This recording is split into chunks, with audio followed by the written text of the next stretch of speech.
আচ্ছা, তো আমরা এখানে একত্রে থাকার বিষয়টা বলতেছিলাম। একত্রে থাকার ক্ষেত্রে আমরা কি বললাম যে আমরা বস্তাবন্দি টাইপ ধরে নেবো, যে তাদেরকে আমরা একসাথে রেখে দিচ্ছি। তো একসাথে রেখে দিলে কি হবে, তারা যেহেতু আমরা এখানে বলতেছি স্বরবর্ণ গুলাকে একত্রে রাখবো, আমার জিনিসটা ছিল এরকম ইকুয়েশন। এখানে স্বরবর্ণ কে কে আমরা দেখতে পাচ্ছি, স্বরবর্ণ পাঁচটাই কিন্তু এখানে আছে। যদি খেয়াল করো একটু, দেখতে পাচ্ছি ই আছে, এ আছে, আই আছে, ইউ আছে, ও আছে, পাঁচটাই আছে। এই স্বরবর্ণ যে পাঁচটা ছিল, এই স্বরবর্ণ পাঁচটাকে আমরা একত্রে রেখে দিলাম। তো এটাকে আমরা বস্তার ভিতরে ঢুকে ফেলি। আমরা যেহেতু ইকুয়েশন নিয়ে কথা বলতেছি, ইকুয়েশন, বাকি থাকতেছে আমাদের কিউ, টি, এন। এই তিনটা বাকি থাকতেছে। যেহেতু টোটাল হচ্ছে আমাদের আটটা, তাহলে বাকি থাকতেছে আর তিনটা। কে কে থাকতেছে? কিউ, টি, এন। আমরা এখানে লিখলাম কিউ, তারপর লিখলাম মনে করো টি, এবং হচ্ছে এন। যখন একত্রের বিষয়টা, এটা কিন্তু আর ওই পাঁচটা আকারে কাজ করতেছে না, এটা টোটালটা একটা হিসাবে কাজ করতেছে। তাহলে আমরা দেখতে পাচ্ছি 1 2 3 4 টোটাল বর্ণ হিসাবে আমাদের আছে কয়টা? চারটা। যেহেতু চারটা টোটাই আমরা লিখতে পারি 4 ফ্যাক্টরিয়াল। এরপর কথা হচ্ছে, এই চারটার মধ্যে কি কমন আছে? এটা কিন্তু একটা হয়ে গেছে। যেহেতু এটা একটা, ওখানে তো আমার কমন থাকার কোনো প্রশ্নই আসে না প্রথমবারে। তো আমরা দেখতে পাচ্ছি এখানে চারটা, চারটা বর্ণের জন্য 4 ফ্যাক্টরিয়াল। একই রকম না থাকার কারণে হইলো না কোনো কিছু নিচে। এবার এইখানে দেখো পাঁচটা, এই পাঁচটা কি নিজেদের মধ্যে এক্সচেঞ্জ করতে পারে না? এরা কিন্তু নিজেদের মধ্যে এক্সচেঞ্জ করতে পারে। এরা কত ভাবে নিজেদের মধ্যে এক্সচেঞ্জ করতে পারে? যেহেতু পাঁচটা আছে 5 ফ্যাক্টরিয়াল, এবং এই পাঁচটার মধ্যে যেহেতু কমন নাই, তাই কোনো কিছু দিয়ে ভাগ যাচ্ছে না। তাহলে এই কোশ্চেনটার অ্যান্সার হবে আমাদের, আমরা এই কোশ্চেনটার অ্যান্সার করে সৃষ্টি ফেললাম। করলাম, জানি না ওটা মেইন পার্ট হবে পরীক্ষা দিয়ে। 2 দিন পরে কি আর ভাই টার্গেট ফিল হয় নাকি? আচ্ছা, সবগুলো নিয়ে আমরা সাজাইলাম, তারপর স্বরবর্ণ জানুয়ারি একত্রে তো পড়তে হবে। রেখে সাজাইলাম। না হয়ে যাবে, এরপর সাশ্রয় হবে না, কিন্তু সাবজেক্ট কেউ কি ভালো কিছু যেটা টার্গেট বলতেছো? করলাম ওটা আসবে না। স্টুডেন্ট পড়াই সময় বইটা হাতে নেয় ঠিকই, কিন্তু কোন হয় ক্রিকেট খেলা দেখতে।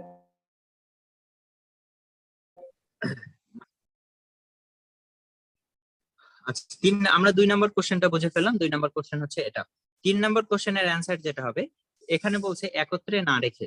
তো একত্রে না থাকে মানে বোঝাচ্ছে একত্রে থাকা না থাকা টোটালটা থেকে একত্রে থাকাটা বাদ দেওয়া। তো একত্রে থাকা না থাকা টোটাল মানে হচ্ছে কত ভাবে টোটাল সাজানো যায়, সেটা হচ্ছে 8 ফ্যাক্টরিয়াল। তাহলে আমরা এখানে লিখতেছি 8 ফ্যাক্টরিয়াল মাইনাস, যেহেতু একত্রে না থেকে চাচ্ছি আমরা, তাহলে একত্রে থাকাটা বিয়োগ হবে। একত্রে থাকাটা কত? 4 ফ্যাক্টরিয়াল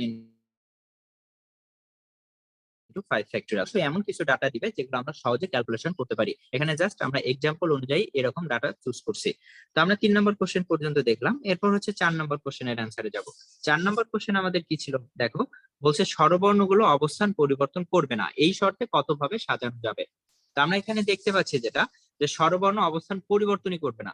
আর আমরা শুরুতেই বলছি যে বিন্যাস মানে হচ্ছে সাজানো। এখন যে মনে করো গো ধরে বসে আছে, আমি আমার অবস্থান চেঞ্জ করব না, তাকে নিয়ে কি সাজানো সম্ভব? ডেফিনেটলি তাকে নিয়ে সাজানো, অবস্থা পরিবর্তন করতে হবে। তাহলে যেহেতু আমার স্বরবর্ণ অবস্থান পরিবর্তন করবে না, তাই তারা বিন্যাস থেকে বাদ যাবে। ই বাদ যাবে, ইউ বাদ যাবে, এ বাদ যাবে, আই বাদ যাবে, ও বাদ যাবে। পাঁচটা স্বরবর্ণ বিন্যাস থেকে বাদ গেলে বাকি তিনটা বর্ণ থাকে। একটা হচ্ছে কিউ, একটা টি, এবং একটা হচ্ছে একটা হচ্ছে এন। এই তিনটার মধ্যে কত ভাবে সাজানো যায়? 3 ফ্যাক্টরিয়াল উপায়ে। তাহলে এই কোশ্চেনটার অ্যান্সার হবে আমাদের 3 ফ্যাক্টরিয়াল। তো আশা করি 4 নম্বর কোশ্চেন যেটা ছিল আমরা সেটা বুঝে ফেলছি। স্বরবর্ণ অবস্থান পরিবর্তন না করা মানে তারা বিন্যাস থেকে বাদ, তাদেরকে নিয়ে সাজানোই হচ্ছে আমাদের এই কোশ্চেনটার অ্যান্সার। এরপরে আমরা 5 নম্বর কোশ্চেনটা দেখি। 5 নম্বর কোশ্চেনে বলছে স্বরবর্ণগুলো ক্রম পরিবর্তন করবে না। এখন ক্রম পরিবর্তন করা না করা বিষয়টা কি, এটা আমরা আমার নামের সাহায্যে বুঝি। দেখো এখানে আমরা বললাম HARUN। তো স্বরবর্ণের ক্রম মানে কি, আমার যে নামটা, এই নামে কিন্তু এ এর পর ইউ আছে। ক্রম পরিবর্তন করবে না বলতে বোঝায় তুমি এখান থেকে যতগুলা শব্দ তৈরি করবা, সেই শব্দগুলো অবশ্যই এ কে সামনে থাকতে হবে, ইউ কে পরে থাকতে হবে না। যেমন আমি কিছু নাম লিখতে পারি, এখান থেকে শব্দ তৈরি করতে পারি। রাহুল তৈরি করতে পারি, তারপর রুহান তৈরি করতে পারি, এরপর নুরা তৈরি করতে পারি, এরপর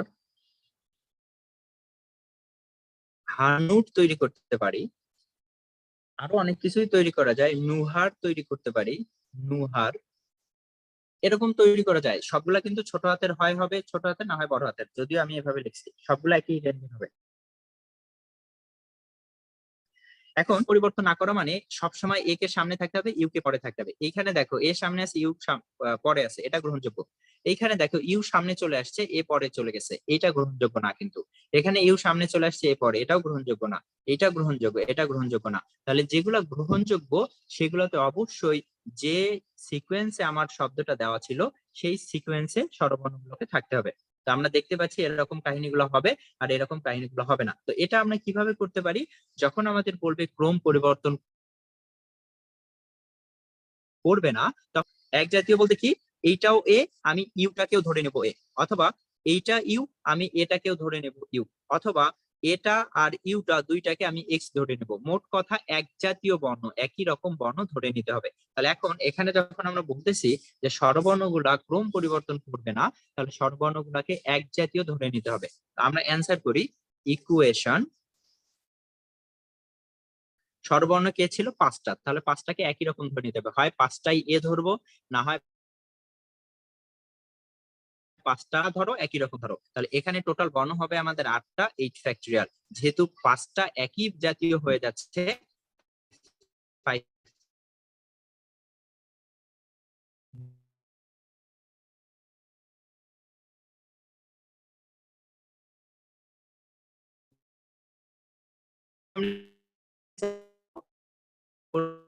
ক্রম পরিবর্তন হবে না।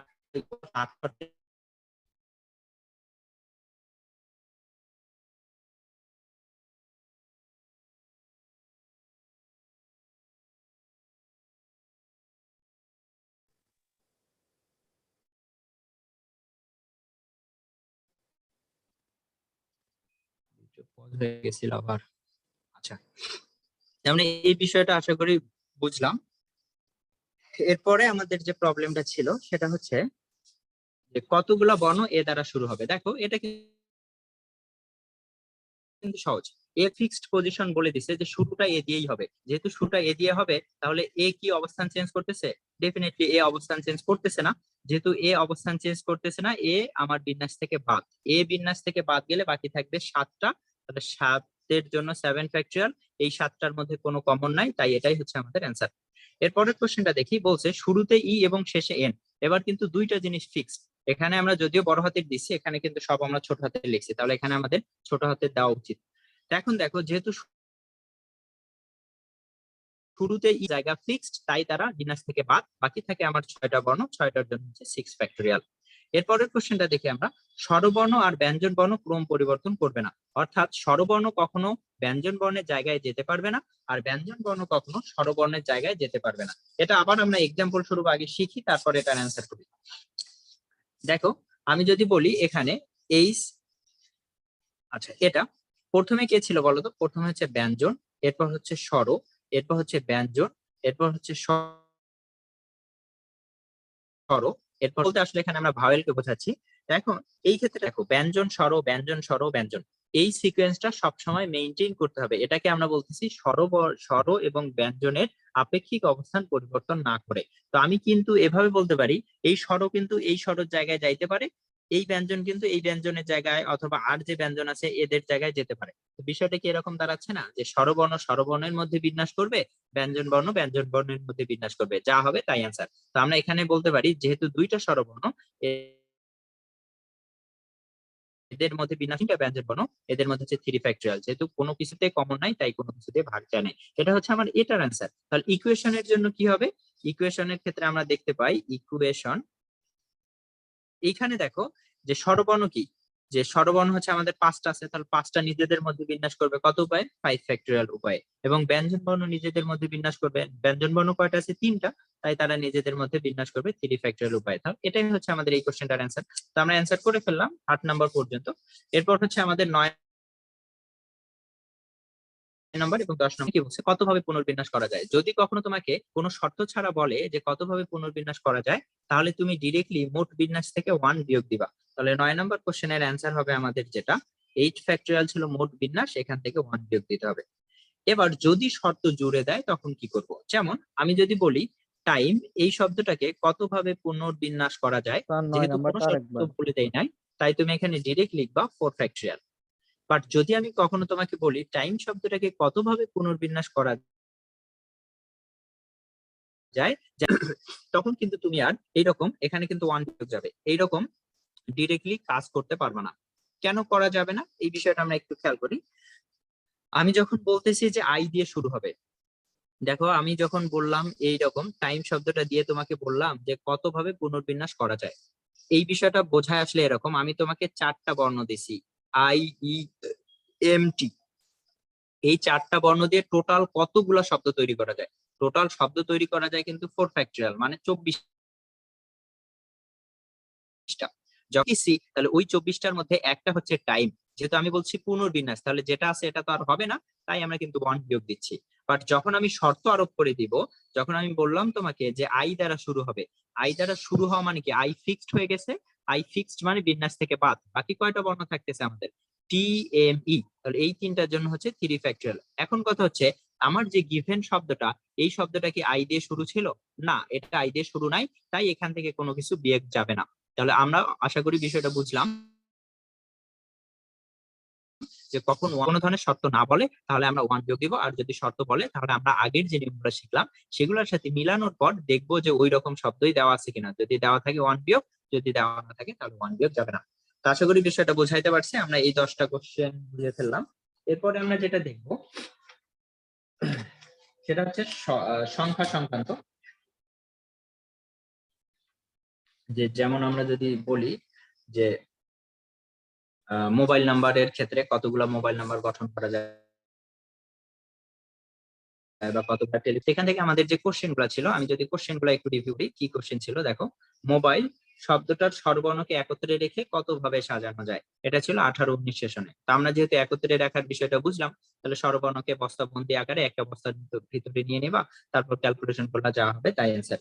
তো এটা তোমরা অবশ্যই প্র্যাকটিস করবা। এখানে দেখো আমাদের ও ছিল, আই ছিল, ই ছিল, এই তিনটা এক জায়গায় চলে যাবে, ও, আই, ই। এটাকে আমরা বস্তার ভিতরে ঢুকাই ফেলছি। বাকি থাকে কি, এম থাকে, বি থাকে, এল থাকে।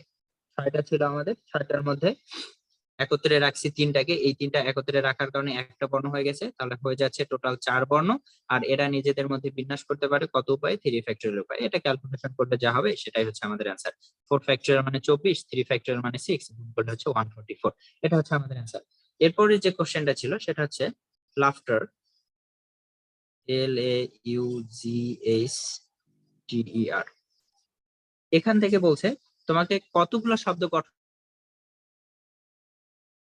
করা যাবে যেখানে শুরুতে এল বাদ দিয়ে বাকি যেটা থাকবে সেটাই হচ্ছে অ্যান্সার। এখানে টোটাল 8টা বর্ণ আছে, 8টা বর্ণের যেহেতু এল দিয়ে শুরু হবে, এল বাদ বাকি থাকে 7টা, 7 ফ্যাক্টরিয়ালই হচ্ছে আমাদের এই কোশ্চেনটার অ্যান্সার। তো আশা করি বিষয়গুলো বুঝতে পারছো, এই টাইপ কোশ্চেন আসলে ইনশাআল্লাহ করতে পারবা। এরপর আমরা যেটা দেখবো সেটা হচ্ছে চক্রাকার বিন্যাস। চক্রাকার বিন্যাসটা বোঝার জন্য আমরা একটু দেখি। মনে করো যে এটা হচ্ছে এ পয়েন্ট, এটা হচ্ছে বি পয়েন্ট, এটা হচ্ছে সি পয়েন্ট, এটা হচ্ছে ডি পয়েন্ট। তো চক্রাকার বিন্যাসের ক্ষেত্রে আমরা কি বলবো? চক্রাকার বিন্যাসের ক্ষেত্রে যে বিষয়টা মনে রাখো, ঘুরাইলে কিন্তু হবে না।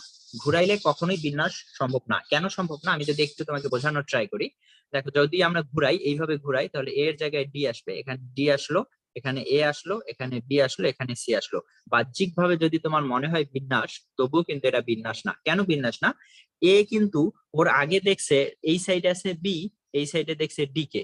এবারও কিন্তু এ দেখবে এই সাইডে আছে ডি, এই সাইডে বি, তাহলে এর দুই সাইডে কোনো পরিবর্তন হয় নাই। যেহেতু এর দুই সাইডে কোনো পরিবর্তন হয় নাই, তাহলে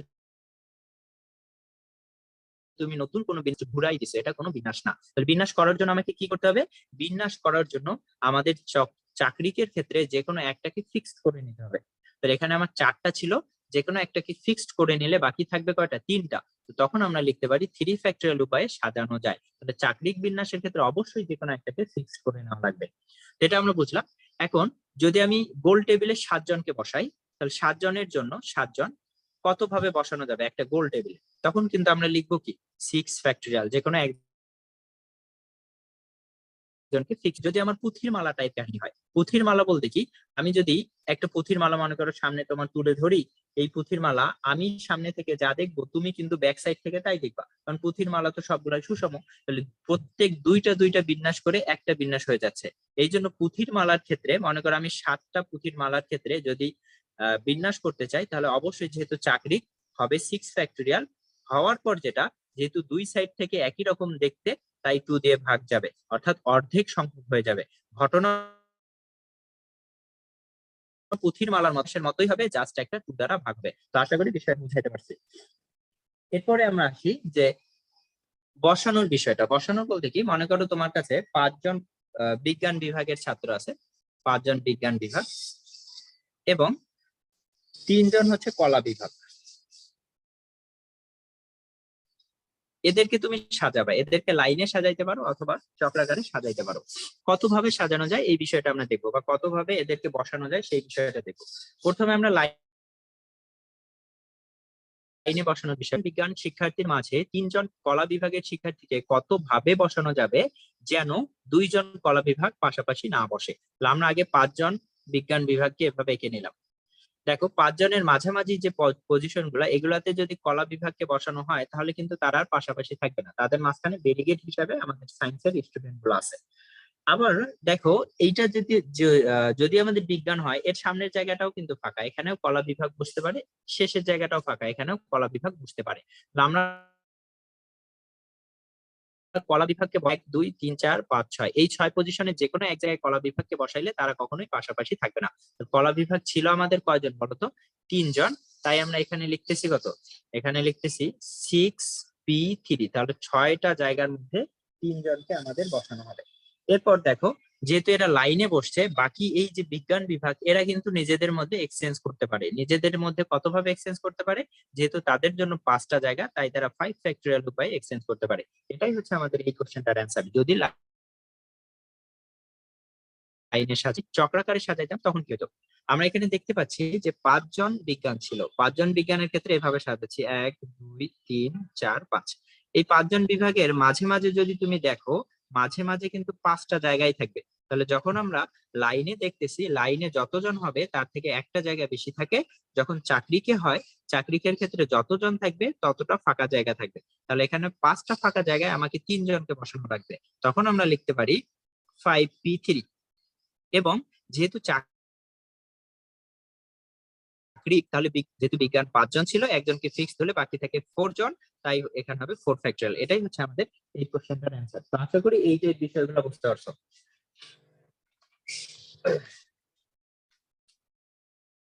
এতটুকু বুঝতে পারছো?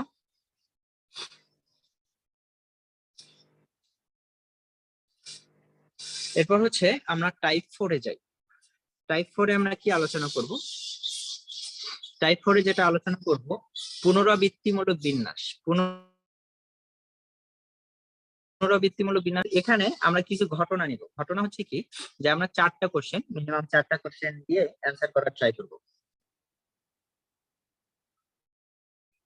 আচ্ছা, রিমন আহমেদ বলছে আবার একটু রিপ্লে করতে। আচ্ছা, ওটা তো রেকর্ডেড আছেই ভাই, তুমি ওখানে চাইলে দেখে নিতে পারো। তারপরও আমরা যদি বলি, কোনটা বলতেছিলাম, যে ঘটনাটা হচ্ছে আমাদের চাকরিক এবং লাইনে। দেখো, আমরা যখন লাইনে সাজাচ্ছি, লাইনে সাজাইলে কিন্তু দুই প্রান্তে 2টা জায়গা বেড়ে যায় এবং এদের মাঝখানে জায়গা থাকবে। তাহলে দুই সাইডে 2টা এবং মাঝখানে 4টা মিলে টোটাল 6টা।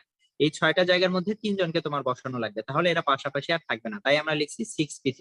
এরপর হচ্ছে এই যে বিজ্ঞানগুলো ছিল, এরা কিন্তু নিজেদের মধ্যে জায়গা এক্সচেঞ্জ করতে পারে। যদি নিজেদের মধ্যে জায়গা এক্সচেঞ্জ করে, কত ভাবে করতে পারে? যেহেতু তারা 5 জন লাইনে আছে, কাউকে ফিক্সড করতে হবে না, তাই আমরা লিখলাম 5 ফ্যাক্টরিয়াল। বাট এই ঘটনাটাই যদি চাকরিক হয়ে যায়, চাকরিকের ক্ষেত্রে আমরা দেখতে পাবো যে 5 জনের মধ্যে 1 2 3 4 5 জনের মধ্যে কিন্তু ফাঁকা জায়গা 5টাই থাকবে। চাকরির ক্ষেত্রে কখন জায়গায় তোমাকে বসাইতে হবে কলা বিভাগ, যেটাকে বসাইছো 5p3 আকারে। এরপর যেহেতু চাকরির ঘটনা, তাহলে বিজ্ঞানের যে কোনো একজনকে তোমার ফিক্সড করতে হবে। তাহলে আমি এটাকে যদি ফিক্স করি, বিজ্ঞান থাকে আর 4 জন, তাই আমরা এখানে লিখছি 4 ফ্যাক্টরিয়াল। আশা করি তোমার কোশ্চেনের অ্যান্সার পেয়ে গেছে, তুমি বুঝতে পারছো। এবার আসি আমরা যে n to the power r বা পুনরাবৃত্তিমূলক বিন্যাস। তো এটার জন্য আমরা সহজে চিনব কি, এন কাকে বলা হয় আর কাকে বলা হয়, এটার উপর তো আমার টিউটোরিয়াল আছে, তোমরা যারা দেখো নাই অবশ্যই দেখে নিবা। আমি এই আমাদের যে গ্রুপ আছে গ্রুপ আবার ওটা লিঙ্ক আলোচনা করতেছি, আরো যদি ডিটেলস জানতে চাও তাহলে ওখান থেকে অবশ্যই দেখে নিবা। এখন দেখো এন টু দি পাওয়ার আর, এটা এন হচ্ছে নিতে পারে, একাধিক নিতে পারে, একাধিক নিতে পারে। আর আর হচ্ছে একাধিক যেতে পারে, একাধিক যেতে পারে। আমরা 4টা কোশ্চেনের অ্যান্সার করবো, এই 4টা কোশ্চেনের অ্যান্সার ভালোভাবে বুঝলেই তোমার যে কোনো কোশ্চেন আসলে অ্যান্সার করতে পারবা। প্রথমত আমরা স্কুল লাইফ থেকে শুরু করব। স্কুল লাইফে যখন খেলাধুলা হয় তখন কিন্তু বিভিন্ন কারণে পুরস্কার দেওয়া হয়। আমরা একটা খেলাধুলায় বা বার্ষিক ক্রীড়া প্রতিযোগিতায় 3টি পুরস্কার আছে, পুরস্কার হচ্ছে 3টা, এবং শিক্ষার্থী আছে আমাদের 10 জন, শিক্ষার্থী 10 জন। আমাকে বললো যে কতভাবে এই পুরস্কার 10 জনের মধ্যে বিতরণ করা যেতে পারে। এখন এখানে আমাকে এন এবং আর চিনতে হবে। আগের বারে আমরা পড়ছিলাম যখন বিন্যাস শুরু করি তখন বলছিলাম এন আর আর এর কথা, তো তখন শর্ত কিন্তু একটা ছিল, কি শর্ত? আর কখনোই এন এর থেকে বেশি হইতে পারবে না, সর্বোচ্চ হইলে এন এর সমান হবে অথবা এন এর ছোট না। বাট যখন পুনরাবৃত্তিমূলক বিন্যাস তখন কিন্তু এন আর আর এর মধ্যে যে কেউ বড় হইতে পারে। এই জন্য আমাকে ভালোভাবে আর এবং এন চিনতে হবে। এই টাইপ কোশ্চেনে অ্যান্সার হবে হয় 3 টু দি পাওয়ার 10 অথবা 10 টু দি পাওয়ার 3। এটা আমরা কিভাবে বুঝবো? আমরা এখানে বলছি এন হচ্ছে একাধিক নিতে পারে। আমি যদি স্টুডেন্টকে এন ধরি, বলতো একটা স্টুডেন্ট কি একসাথে 3টা পুরস্কার নিতে পারবে না? ডেফিনেটলি নিতে পারবে। কিভাবে? মনে করো সে ক্লাসের হচ্ছে ফার্স্ট, তার জন্য একটা পুরস্কার পাবে। এরপর হচ্ছে খেলাধুলাই হয়েছে ফার্স্ট, এরপর হচ্ছে টিচারদের তেল মারতে মারতে আজকে তার পজিশন 1, এই তেল মারার জন্য সে হয়েছে ফার্স্ট, তার জন্য একটা পুরস্কার পাবে। দেখো একই শিক্ষার্থী কিন্তু 3টা পুরস্কার নিতে পারতেছে। যেহেতু শিক্ষার্থী পুরস্কার নিতে পারতেছে একই সাথে, তাই শিক্ষার্থীর সংখ্যা যাবে নিচে, পুরস্কার যাবে উপরে, যেহেতু একই সাথে 3টা পুরস্কার একজনের কাছে আসতে পারতেছে। তো আশা করি এই বিষয়টা বুঝাইতে পারছি কিভাবে তুমি এন চিনবা এবং কিভাবে আর চিনবা। তো এই বিষয়টা গেল। এরপরে আসছি আমরা 2 নম্বরে। 2 নম্বরে কি? 2 নম্বরে হচ্ছে যে আবুল সাহেব আমাদের, হ্যাঁ, আবুল সাহেব 4টা রিলেশন করছে হারাম জিনিস। এই 4টা রিলেশনের মধ্যে এখন হঠাৎ করে মনে করো তার চিঠি দেওয়া লাগবে। চিঠিটা কিসের জন্য দিবে? যে তার বিয়ে ঠিক হয়ে গেছে, এখন চিঠি দেওয়া লাগবে যে আমার আশা সবাই বাদ দাও, হ্যাঁ দেন এটা ওটা, যাই হোক যা বলার বলে নেবে। এই জন্য শুরুতে লিখছে ডিয়ার, যার যার নাম লেখা দরকার, এই জন্য সে কি করছে ফাঁকা রেখে দিছে, কার্বন কপি মারে দিবে। কার্বন কপি পারলে কি এক্সট্রা করে আর নতুলেই জাস্ট যে জায়গাগুলো ফাঁকা রাখছে ওখানে ডলি মডি জডি এই টাইপ নাম দিয়ে দিবে, আর শেষে ইতি তোমার অমুক দিয়ে দিবে, শেষ। এই যে 4টা চিঠি লিখলো, এই চিঠি লেখা নিয়ে আমাদের মাথা ব্যথা নাই। এই 4টা চিঠি সে নিয়ে গেল পোস্ট বক্সে। এখন সে যদি পোস্ট বক্সে এই 4টা চিঠি পাঠাইতে চায়, গিয়ে দেখতেছে যে পোস্ট বক্স আছে 3টা। আমাদের কোশ্চেন হচ্ছে, যেহেতু আমরা ম্যাথ করতেছি, আমাদের কোশ্চেন হচ্ছে যে 4টা পোস্ট বক্সে 3টা পোস্ট বক্সে 4টা চিঠি কত ভাবে দেওয়া যায়। তাহলে সে যে চিঠিগুলো দিবে কতদিন এবং আর চিন্তা হবে। দেখো আমি যদি পোস্ট বক্স কে এন ধরি, দেখো তো একটা পোস্ট বক্স কি একই সাথে 4টা চিঠি নিতে পারবে না? ডেফিনেটলি কিন্তু নিতে পারবে। তাহলে পোস্ট বক্স হচ্ছে এন, আর একই সাথে 4টা চিঠি কিন্তু পোস্ট বক্সে যেতে পারবে। 4 হচ্ছে আমার উপরে যাবে আর হিসাবে। এখন আমি যদি এভাবে লিখতাম 4 টু দি পাওয়ার 3, এটা কিন্তু হইতো না। কেন হইতো না? আমরা বলছি নিচে থাকবে যে নিতে পারে। একটা চিঠি কি একসাথে 3টা পোস্ট বক্সে নিতে পারবে? এটা কিন্তু সম্ভব না। তাহলে আমাকে চিঠি ছিঁড়ে ছিঁড়ে দিতে হবে, আর ছিঁড়ে দিলে চিঠি আর চিঠি থাকবে না। তো এই জন্য আমরা বলতে পারতেছি এখানে যে চিঠিটা এন হবে আমার পোস্ট বক্স, যেহেতু সে একাই 3টা বা 4টা চিঠিকে নিতে পারে। তো আমরা 2 নম্বর কোশ্চেনে সলভ করে ফেললাম, এটা হচ্ছে আমাদের অ্যান্সার। 3 নম্বর যেটা গেল তোমার চিঠির কাহিনী শেষ। এবার তোমাকে দেখতে আসছে, মনে করো যে দেখতে আসার কারণে তোমার 5 ফ্রেন্ড তোমাকে 7টা আংটি দিছে, 2জন এক্সট্রা বেশি দিছে, 7টি আংটি।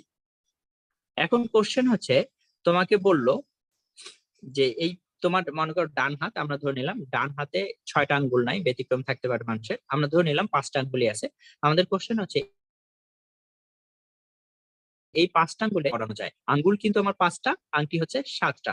এখন আমাকে এখানে চিনতে হবে এন কি জিনিস আর কি জিনিস। আমার যে এই আঙ্গুলটায় আংটি আছে, আমি কি চাইলে এই আঙ্গুলটায় একাধিক আংটি পড়তে পারি না? ডেফিনেটলি কিন্তু পড়া যায়। তাহলে আমি বলতে পারি আমার এই আঙ্গুলটা একাধিক আংটি নেওয়ার সক্ষমতা রাখে বা ক্ষমতা রাখে। তাহলে আঙ্গুলটা হচ্ছে আমার এন আর আংটিগুলো হচ্ছে আমার আর। এখানে আমরা বলতে পারি 5⁻⁷। এটাই হচ্ছে এই কোশ্চেনটার অ্যান্সার। আমরা 3টা স্টেপ কমপ্লিট করে ফেলছি। চতুর্থ স্টেপ যেটা, সেটা হচ্ছে তোমার স্কুল লাইফ গেল, তারপর তোমার বিয়ে আগের মুহূর্ত গেল গেল এরপর যেটা বয়স হয়ে গেছে, এখন তুমি নির্বাচন করবা। নির্বাচন করার ক্ষেত্রে তুমি যে এলাকার জন্য দাঁড়াইছো নির্বাচনে, ওই এলাকায় প্রার্থী হচ্ছে 10 জন। প্রার্থী হচ্ছে 10 জন আর ভোটার হচ্ছে 3 জন। খুবই সুন্দর একটা এলাকা, হ্যাঁ, খুবই অনেক বেশি পরিমাণ ভোটার। এখন আমাদের কাজ হচ্ছে কত উপায়ে ভোট কাজটা সম্পাদন হওয়া সম্ভব। এখানে আমাকে চিন্তা হবে এন কে আর কি। আমি যদি প্রার্থীকে ধরে নেই যে এন, তাহলে কি হবে? তাহলে একটা প্রার্থীর কাছে 3টা মানে ভোটার আসতেছে। বিষয়টা হচ্ছে এরকম, একটা প্রার্থী 3টা ভোটারকে ভোট দিয়ে দিচ্ছে। এটা কি হবে? এটা কিন্তু হবে না। বাট আমি যদি বলি ভোটার টু দি পাওয়ার প্রার্থী, দেখো ভোটার কিন্তু একই সাথে যে কোনো একজন ভোটার যদি হয়, একই সাথে এই 10 জনের ভোট পাইতে পারে। যে জিতে সে কিন্তু এরকম ভাবেই জিতে। তাহলে আমরা এখানে বলতে পারি ভোটার সংখ্যা যাবে, কোথায় গেলাম, আচ্ছা উল্টা কাহিনী হয়ে গেছে, এটা না। আমাদের প্রার্থী হচ্ছে 10, তো প্রার্থী কিন্তু চাইলে একই সাথে 3টা ভোটারেরই ভোট নিতে পারে, যে বিজয়ী বিজয়ী হয়। তাহলে এখানে নিতে পারতেছে কে? নিতে পারতেছে প্রার্থী, তাই প্রার্থীর সংখ্যা নিচে আর ভোটারের সংখ্যা উপরে। আমরা যদি এটা লিখতাম 3⁻10, এটা কিন্তু হইতো না। কেন হইতো না? আমরা নিচে লিখছি কাকে বলতো? ভোটারকে। একটা ভোটার কি একই সাথে 10 জনকে ভোট দিতে পারবে? পারবে না কিন্তু। তাই এই ঘটনাটা ঘটবে না, আমার ঘটনা ঘটবে এটা। তো আশা করি এই বিষয়টা বুঝাইতে পারছি যে পুনরাবৃত্তিমূলক বিন্যাসের ক্ষেত্রে কাহিনীটা কি হবে। এরপরে আমরা টাইপ নাম্বার 5 দেখবো। এই বিষয়টা বুঝতে পারছো সবাই?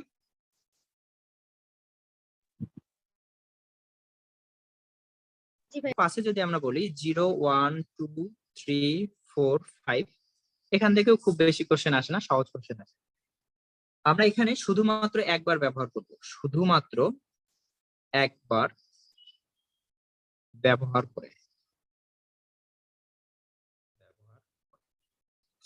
1 নম্বর কোশ্চেন হচ্ছে 4 অঙ্ক বিশিষ্ট কতগুলা অর্থপূর্ণ সংখ্যা গঠন করা যাবে? তা আমি মুখে বলে নিচ্ছি, 4 অঙ্ক বিশিষ্ট কতগুলা অর্থপূর্ণ সংখ্যা গঠন করা যাবে। তা আমরা এখানে বক্স যে দেখো, যেহেতু আমি বলছি 4 অঙ্ক বিশিষ্ট, তাহলে আমরা 4টা ঘর এঁকে নিলাম। এরপর বলছি অর্থপূর্ণ। অর্থপূর্ণ মানে হচ্ছে সামনে 0 থাকতে পারবে না। যেমন আমি যদি তোমাকে বলি যে 0,0,0,1, আমি তোমাকে বললাম যে আমি তোমাকে 1000 টাইপ কোনো কিছু দিচ্ছি, আমি তোমাকে এই পরিমাণ টাকা দিয়ে বললাম আমি তোমাকে কয়েক হাজার টাকা দিচ্ছি, এটা কিন্তু ভুল। কারণ এটা সামনে যে 0 আছে, এই 0 গুলা কিন্তু আসলে আমার মিনিং বহন করে না। এই জিনিসগুলার মিনিং নাই। অর্থাৎ আমি তোমাকে 1 টাকা দিছি, 1000 টাকা দাবি করলেও আসলে 1000 টাকা দেই নাই। তো এখান থেকে আমরা বলতে পারি সামনে 0 না। যেহেতু এখানে আমরা বলতেছি যে কোনো সংখ্যক যে কোনো সংখ্যা গঠন করব 4 অঙ্ক বিশিষ্ট, অবশ্যই সেটাকে হইতে হবে অর্থপূর্ণ। তাহলে এখানকার যে ডিজিট বা অঙ্কগুলো আমরা ইউজ করব, এই অঙ্কগুলার শুরুতে 0টা কিন্তু আসতে পারবে না। এখান থেকে 0টা শুরুতে আসতে পারবে না। তাহলে প্রথম ঘরের জন্য 0টা আসতে পারবে না। কে কে আসতে পারবে? এই যে 5টা আছে বাকি, এই 5টার যে কোনো একটা আসতে পারবে। তো আমরা ভিতরে রাখবো, যাদের ভিতরে রাখবো অপশন। তো প্রথম ঘরের জন্য অপশন কত? 5। এখানে একটা যখন বসে যাবে, যেহেতু আমরা বলছি একবারই ব্যবহার, সে তো বসে গেলই, বাকি থাকলো এখন কয়টা? বাকি থাকলো এখন 5টা। এখন কিন্তু এই ঘরের জন্য 0 বসতে পারবে। তবে এই ঘরের জন্য অপশন কত? এই ঘরের জন্য অপশন হচ্ছে 5। এই ঘরের জন্য অপশন কত? এই ঘরের জন্য অপশন হচ্ছে 4। যেহেতু 2টা কমে গেছে 6টার মধ্যে, এখন আছে কয়টা? 4টা। এরপর এখানে যখন আরেকটা কমে গেল, এখন আছে 3টা। এটা গুণ করলে যা হবে সেটাই হচ্ছে আমাদের অ্যান্সার। তা আমরা বুঝলাম অর্থপূর্ণ সংখ্যা কিভাবে গঠন করা যায়। 2 নম্বর কোশ্চেন হচ্ছে যে 4 অঙ্ক বিশিষ্ট কতগুলা বিজোড় সংখ্যা গঠন করা যাবে? 4 অঙ্ক বিশিষ্ট বিজোড় সংখ্যা যদি গঠন করতে হয়, তাহলে আমরা প্রথমে 4টা ঘর রেখে নিলাম। এখন যেহেতু বিজোড়, বিজোড় আমরা কিভাবে চিনি? বিজোড় চেনার উপায় হচ্ছে আমরা সর্বশেষ যে ঘরটা, এখানে বিজোড় সংখ্যা বসাবো। বিজোড় সংখ্যা কে কে আছে এখানে? 5 আছে, 3 আছে, 1 আছে। তাহলে 3টার যে কোনো একটা যদি এখানে বসানো যায়, তাহলে সেটা বিজোড় নির্দেশ করবে।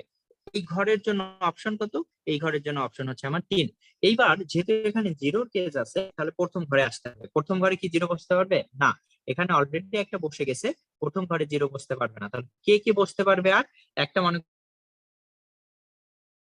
করো বসে গেছে জিরো, এই চারটার যে কোনো একটা বসবে এখানে 4। পরের ঘরের জন্য এখানে কিন্তু জিরো বসতে পারবে, যেহেতু দুই কর্নারে দুইটা বসে গেছে। এখন আমার কাছে আছে 4টা অঙ্ক, এই 4টার মধ্যে এটার জন্য অপশন হচ্ছে 4, এটার জন্য অপশন হচ্ছে 3। তাহলে আমি যদি অপশন গুলো গুণ করে দেই, যা আসবে তাই অ্যান্সার। 4 × 4 × 3 × 3 গুণ করলে যেটা হবে সেটা হচ্ছে আমাদের এই কোশ্চেনটার অ্যান্সার। তো আশা করি এটাও বোঝাতে পারছি। এরপর আমাদের জোড় সংখ্যা গঠনের কাহিনীটা। জোড় সংখ্যা গঠনের ক্ষেত্রে 4 অঙ্ক বিশিষ্টই বলতে পারে, তখন আমাদের দুইটা কেজে করতে হয় আসলে। যেহেতু 4 অঙ্ক বিশিষ্ট, তাহলে আমরা এইভাবে লিখবো। এই জোড় সংখ্যা থেকে আসার পসিবিলিটি খুবই কম, এটা একটু টাইম সাপেক্ষ জিনিস। তো যখন জোড় বলতেছি, যদি জিরো থাকে তাহলে অবশ্যই লাস্টের যে পজিশনটা এখানে জিরোর জন্য রাখবো। এখন আমরা অনেকে ভুল করতে পারি যে শেষের ঘরে আমি জিরো বসাবো। আমি কিন্তু ভুলেও বলি নাই শেষের ঘরে তুমি সংখ্যা বসাবা, আমি বলছিলাম ঘরগুলাতে তুমি অপশন বসাবা। জিরো তোমার কাছে কয়টা আছে? একটা। তাহলে এখানে অপশন হচ্ছে তোমার কয়টা? একটা। বাকি আর কয়টা অঙ্ক আছে? 5টা। তাহলে 5টার এখানে অপশন হচ্ছে 5টা, যে কোনো ঘর ফিল আপ করতে পারো। এটার জন্য অপশন কয়টা? এখানে একটা হচ্ছে 4, এটার জন্য হচ্ছে 3। এই তিনটা গুণ করবা, গুণ করলে যা হবে এর সাথে অপর কেসটা হিসাব করে যোগ করলে যা হবে সেটাই অ্যান্সার। এখানে দেখো, যেহেতু আমি জোড় বানাইতে চাচ্ছি, প্রথম কেজে আমরা জিরোকে সর্বশেষ ঘরে রাখছি। এবার আবার যদি আমরা জোড় বানাইতে চাই, তাহলে এখানে জিরো বাদে রাখতে হবে, হয় 2 কে রাখতে হবে, না হয় 4 কে রাখতে হবে। আমরা তো এখানে নিছিলাম কত পর্যন্ত? দেখো, আমরা নিছিলাম 2 4 5, আর কিছু নাই। কিন্তু জোড় বানানোর জন্য হয় আমার 2 কে রাখতে হবে, না হয় 4 কে। এইটার জন্য আমার অপশন কত বলতো? এইটার জন্য অপশন হচ্ছে আমার 2। এবার আবার আসো, এক্সট্রা যাবে না, যেহেতু এখানে একটা বসে যাবে, এখানে কিন্তু আমার জিরো আসতে পারতেছে না। তাহলে একটা বসে গেল, জিরো আসতে পারতেছে না, বাকি থেকে আর 4টা। এটার জন্য অপশন হচ্ছে 4। এরপর এইটার জন্য অপশন কত? এটার জন্য অপশন কিন্তু আবার হয়ে যাবে 5। সরি, এটার জন্য অপশন হয়ে যাবে 4। এখানে একটা বসে গেছে, এখানে একটা, দুইটা কমে গেল। এটার জন্য অপশন 4, এটার জন্য অপশন 3। এই দুইটা যোগ করলে যা হবে সেটাই হচ্ছে আমাদের অ্যান্সার। তো আমরা আশা করি এই বিষয়টা বুঝলাম। এরপর 4 নম্বর যে কোশ্চেনটা, 4 নম্বর কোশ্চেনে আমাদের বলছে যেটা 5,000 থেকে 6,000-এর মধ্যে 5,000 থেকে 6,000। তো 5,000 থেকে 6,000 এরা কিন্তু 4 অঙ্ক বিশিষ্ট। তাহলে আমরা 4 অঙ্ক বিশিষ্ট ঘরে কিনলাম। নেওয়ার পর যেহেতু 5,000 থেকে বড়, তাহলে অবশ্যই এইখানে শুরু হইতে হবে 5 দিয়ে। এখানে 2 3 4 দিয়ে কিন্তু হবে না। তাহলে এখানে আমরা 5,000 দিয়ে থেকে বড় হওয়ার কারণে এখানে বসাইতে পারি শুধুমাত্র একটাই সংখ্যা, সেটা হচ্ছে 5। বাট আমরা বলছি অপশন বসাবো। অপশন কয়টা তোমার কাছে? অপশন হচ্ছে একটা। এরপর এই ঘরে কাকে বসাইতে পারো? বাকি যে 5টা আছে, এই 5টা যে কোনো কাউকে বসাইতে পারো, তাই এখানে হচ্ছে 5। এখানে কত বসবে? তার যে কোনো একটা। এখানে কত বসবে? বাকি থাকে আর 3টা, 3টা যে কোনো একটা। তো এটা ক্যালকুলেশন করলে যা হবে এটা হচ্ছে আমাদের অ্যান্সার। এই কোশ্চেনটা যদি তোমরা দেখো, এই কোশ্চেনটাই আমাদের ছিল আহ, জাহাঙ্গীরনগর ইউনিভার্সিটিতেই ছিল। কত সেশন ছিল এটা? 19-20-এ ছিল। তবে ওখানে জিরোটা ছিল না, ওখানে 1 থেকে 6 পর্যন্ত ছিল। তখন কিন্তু আমাদের অ্যান্সারটা কি হবে বলতো? তখন আমরা 4 অঙ্ক বিশিষ্ট এভাবে লিখতে পারতাম, যেহেতু 1 থেকে 6 পর্যন্ত, এইটার জন্য তো কোনো ঝামেলা নাই। আর যেহেতু 5,000 থেকে 6,000, 5, তাহলে অবশ্যই 5 এবং 6 দিয়ে শুরু হইতে পারবে। বাট এখানে শর্ত হচ্ছে 6 দিয়ে শুরু হইলে 6,000-এর থেকেও বড় হয়ে যাবে। তাই এখানে শুরু হইতে হবে 5 দিয়ে, অর্থাৎ অপশন হচ্ছে 1। এরপরে অপশন কত? 1 থেকে 6 মানে 6টা অঙ্ক আছে। এরপরের অপশন হচ্ছে 5, এরপরের অপশন 4, এরপরের অপশন 3। এটা গুণ করলেও দেখা যাবে আগে এখানে যা 60 ছিল, এখানে হচ্ছে 60 আসবে। তাহলে এই কোশ্চেনটার অ্যান্সার 60। তো আশা করি বিষয়টা বুঝাইতে পারছি। তো আমাদের হচ্ছে টাইপ গুলো আমি ভাবছিলাম যে শেষ করে দিব, আমাদের 2টা চলে গেল, তারপর অর্ধেক। তো বাকিটা কি শেষ করে দিব আর একটা নিয়ে, নাকি নেক্সট দিনের জন্য রেখে দিব? তোমাদের মতামত কি? তো শেষ করে দেন। শেষ করে দেন ভাইয়া। আচ্ছা, শেষ করে দেবো। তাহলে আমাদের এটা রানিং আউট হোক, আমরা আর একটা জুম নিয়ে শেষ করে দেই। ঠিক আছে। আচ্ছা, তো আমরা এই বিষয়টা বুঝলাম। এরপর হচ্ছে একাধিক বার যদি আমরা ব্যবহার করি তখন কি হবে? একাধিক বার ব্যবহার করার ক্ষেত্রে আমরা ফোন নাম্বার ইউজ করব। মনে করো ঢাকার ক্ষেত্রে বললাম আমি, ঢাকার ক্ষেত্রে আমাদের যে ফোন নাম্বার, সেই ফোন নাম্বার হচ্ছে 5 ডিজিটের, জাস্ট আমরা ধরে নিলাম। এখন আমাকে বললো 0 থেকে 9 পর্যন্ত এই ডিজিট গুলা ব্যবহার করে আমি কতগুলা ফোন নাম্বার গঠন করতে পারবো। ফোন নাম্বারই কিন্তু অর্থপূর্ণ বলে কোনো কথা নাই। যেমন আমাদের যে মোবাইল নাম্বার গুলা, এগুলা কিন্তু 01 এগুলা দিয়ে শুরু হয়, 01710 অনেক কিছু থাকতে পারে, মানে রিপিট হইতে পারে, আবার 0 দিয়েও শুরু হইতে পারে। তো এখানে 0 কিন্তু অর্থপূর্ণ না। যদি শর্ত বলে দেয় যে 0 হতে পারবে না, তখন আলাদা বিষয়। বাট যদি আমার গ্রামীণ ফোন, টেলিফোন, তাহলে কিন্তু আমরা 0 কে সামনে রাখতে পারি। এখন দেখো, আমি প্রথম ঘরটা যদি ফিল আপ করতে চাই, প্রথম ঘর ফিল আপ করার জন্য এই 0 থেকে 9 এর মধ্যে টোটাল 10টা আমার কাছে ডিজিট আছে, 10টা যে কোনো একটা বসাইতে পারি। কিন্তু এই ঘরের জন্য কিন্তু আমি প্রথমে যাকে বসাইছি চাইলে তাকেই বসাইতে পারি। তাহলে এটার জন্য অপশন 10, এটার জন্য অপশন 10, এটার জন্য অপশন কত, 10। তাহলে এই যে 4টা পাচ্ছি আমরা, এই 4টা গুণ করলে হবে 10⁴। এটাই হচ্ছে আমাদের এই কোশ্চেনটার অ্যান্সার। যদি কখনো শর্ত বলে দেয় যে প্রথমে 0 বসতে পারবে না, 0 থেকে 9 পর্যন্ত আমাদের কয়টা থাকবে, 9টা, তাহলে এখানে আমরা বসাবো 9। পরের গুলাই কিন্তু আবার 0 বসতে পারে, তখন হবে 9 × 10 × 10 × 10। তো আশা করি বিষয়টা বুঝাইতে পারছি। এখন আসি, গ্রামীণ ফোন কোম্পানি যে সিম তৈরি করছে, তারা তো এখন নিয়ে আসছে 013। তো কেন তারা 013 নিয়ে আসলো? 017 দিয়ে কি ঝামেলা ছিল? দেখো, এরপরে কিন্তু আমরা দেখতে পাচ্ছি আরো 8টা ডিজিট আছে। প্রথম যে ডিজিটটা, এরপরে এখানে 10টার মধ্যে যে কোনো একটা বসতে পারতো, এখানে 10টার মধ্যে যে কোনো একটা, এখানে 10টার মধ্যে যে কোনো একটা, এভাবে 8টার ক্ষেত্রে এই 10টার মধ্যে যে কোনো একটা বসতে পারতো। তাহলে আমাদের অ্যান্সার দাঁড়াবে এরকম 10⁻8, 10⁻p। তাহলে 017 কে ফিক্সড রেখে টোটাল সিম তৈরি করা সম্ভব ছিল 10 কোটি। যেহেতু আমরা দেখতে পাচ্ছি গ্রামীণ ফোন 013 নিয়ে আসছে, তার মানে তাদের এই 10 কোটি সিম হয়তো বিক্রি হয়ে গেছে। ফলে তারা কি করছে, 013 নিয়ে আসছে। এরপরে কিন্তু আবার 8টার যে ডিজিট আছে, এই 8টা ডিজিটে কিন্তু 10⁻8 সংখ্যক ভাবে আমরা ডিজিট বসাইতে পারি এই 8টা ঘরে। তাহলে তখনও কিন্তু 10 কোটি সিম বিক্রি করা সম্ভব। তার মানে 013 দিয়ে তাদের যে পরিকল্পনা, সেটা হচ্ছে 10 কোটি সিম কিভাবে 12টা ডিজিট নিয়ে আসতে পারতো, তাহলে কিন্তু এখানে আরো একটা 10 গুণ হইতো, তখন কিন্তু 10⁻9 অর্থাৎ 100 কোটি হয়ে যাইতো। তাহলে 100 কোটি সিম তারা নির্দ্বিধায় বিক্রি করতে পারতো। বাট আমাদের যতটুকু ধারণা করতে পারি আমরা, সেটা হচ্ছে যে ডাচ বাংলা যে অ্যাকাউন্ট গুলো আছে, সেগুলো হচ্ছে 12 ডিজিটের। তাহলে যদি ফোন নাম্বারও 12 ডিজিটের হয়, ডাচ বাংলা অ্যাকাউন্টও 12 ডিজিটের হয়, তাহলে তো একটা গ্যাঞ্জাম হয়ে যাবে। হয়তো এই কারণে তারা আর 12 ডিজিটের কোনো নাম্বার তৈরি করে নাই। তারা যা তৈরি করছে সেটা হচ্ছে 013 দিয়ে 11 ডিজিটের। তো আশা করি বিষয়টা জুম ক্রিয়েট করি, দেন হচ্ছে আবার ক্লাস করি। স্যার এই অধ্যায়ের কয়টা টাইপ আছে? টাইপ হচ্ছে আমাদের এটা গেল 5 নাম্বার, আর হচ্ছে 4টার মতো আছে।